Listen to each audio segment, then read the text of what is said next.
Hey guys, welcome to Coffee Music. I'm Bob Coffey and this is Taylor Tuesday. Coffee Music has been a Taylor dealer since the mid-90s, and throughout those years we've sold a lot of Taylor guitars. We love being a Taylor dealer, and I got to thinking a couple days ago that we've got a lot of musicians throughout the years who have started out with one Taylor and have grown to get many Taylors. We like to call those Taylor enthusiasts. And with me today is one of our longtime customers, Mr. Dan Hamilton. Hello. Thank you for joining us. And I think you qualify as a Taylor enthusiast. What say you? I'm definitely a Taylor geek. Yeah.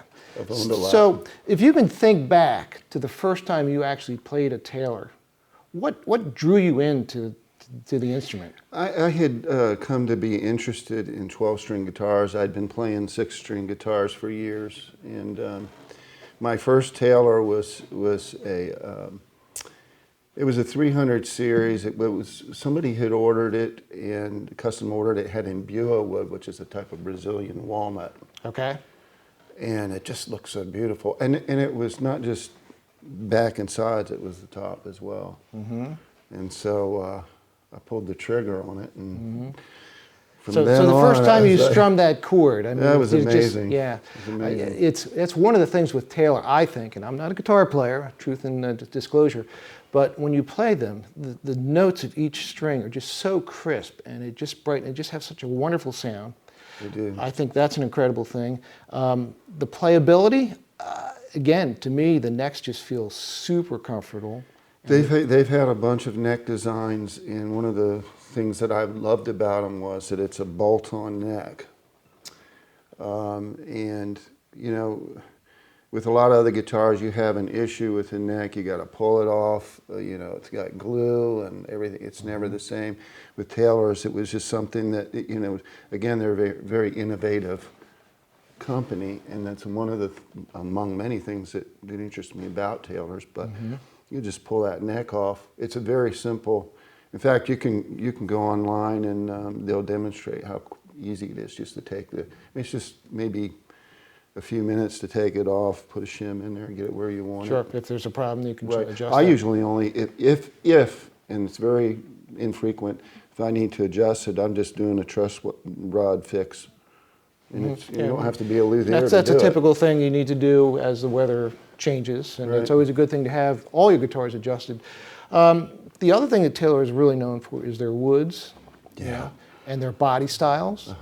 They have a bunch of different options for every kind of a player, and they've had events throughout the years, the Find Your Fit event, and we were chatting a little bit before here. You said you've been working on your Find Your Fit for what, 20 years now? That's the way to do it, know. And I'm 64, but I've been playing all my life, but for a lot of years with Taylor's. But you change maybe your taste, or you're exploring, you're learning.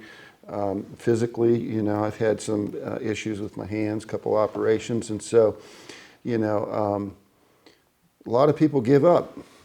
Well, we can't have that. Music is way too important. These have helped to me the not soul. give up. And the other thing we were talking about, how they, they're worried about the environment and the sustainability. Sustainability, customer service.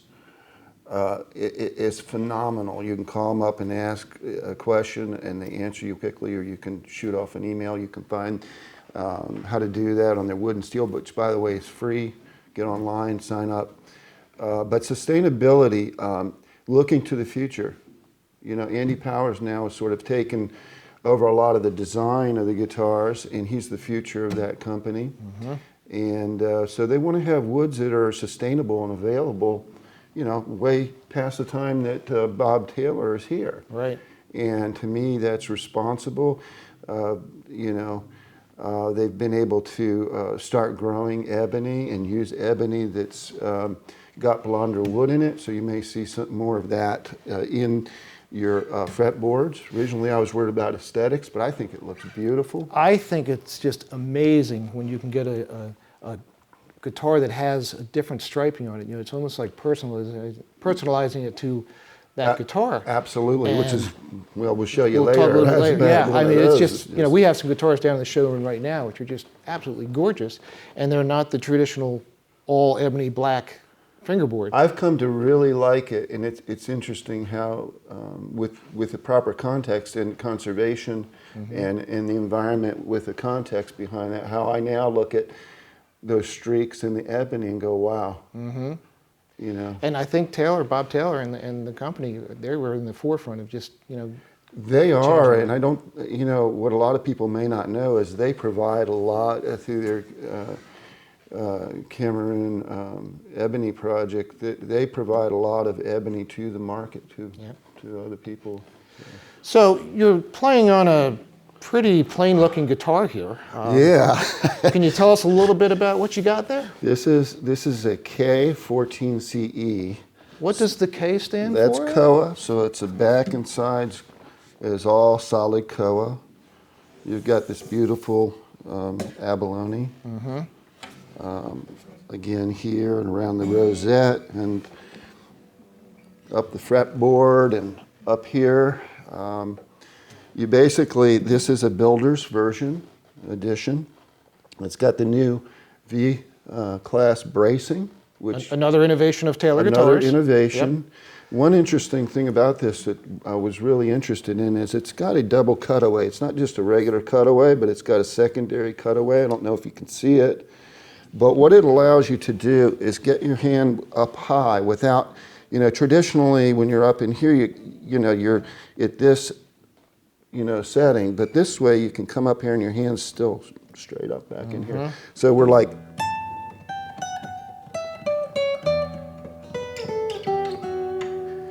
and the intonation is incredible on it.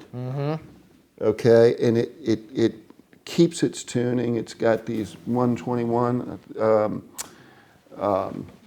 Godas on here, and it just doesn't go out of tune. Yeah.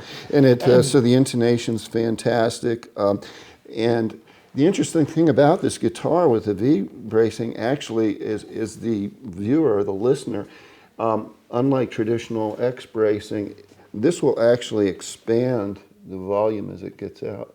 Yeah, to that's the end of cool. the So room. it covers the room better. So I know from hearing you play in the store over the years that you don't play traditional tuning. And is there a reason that Taylor works for you better on the alternate tunings that you use? I've played around with baritone tunings for a lot of years, but with a standard baritone, I'm not able to do some of the things I want.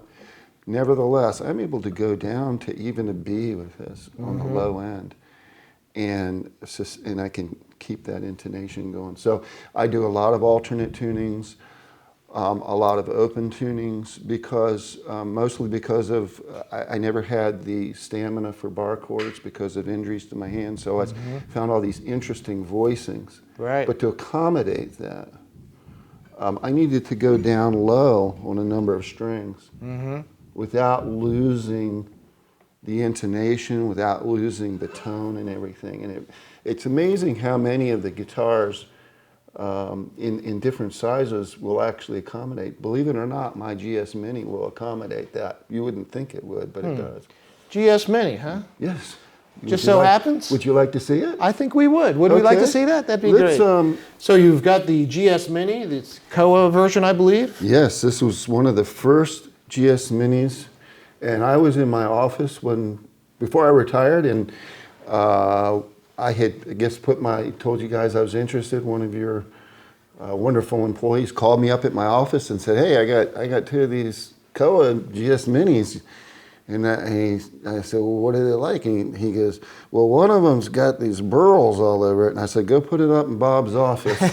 He says, "You don't want to look at it? You always want to look at them first." I said, "Put it in Bob's office."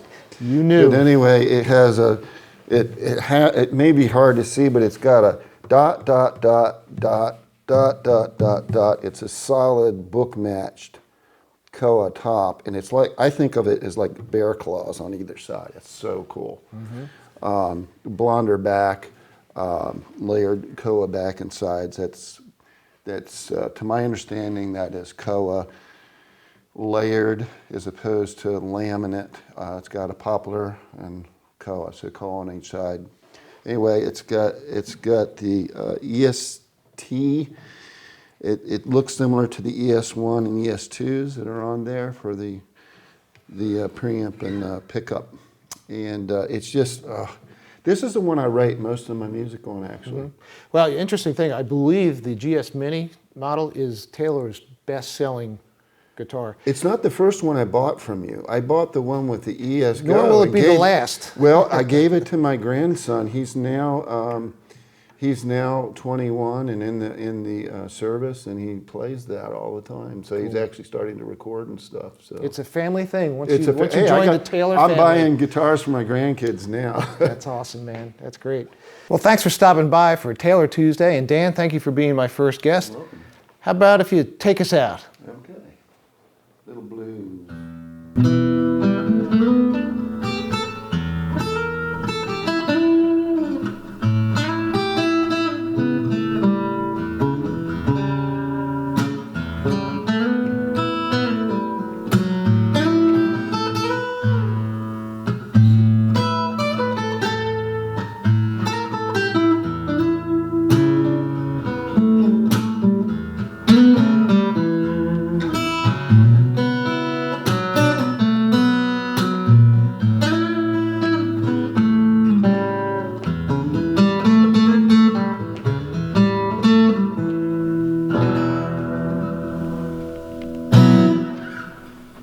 Cruise on down to Coffee Music to check out our huge display of Taylor guitars. Coffee Music is located at 31 East Main Street in downtown Westminster.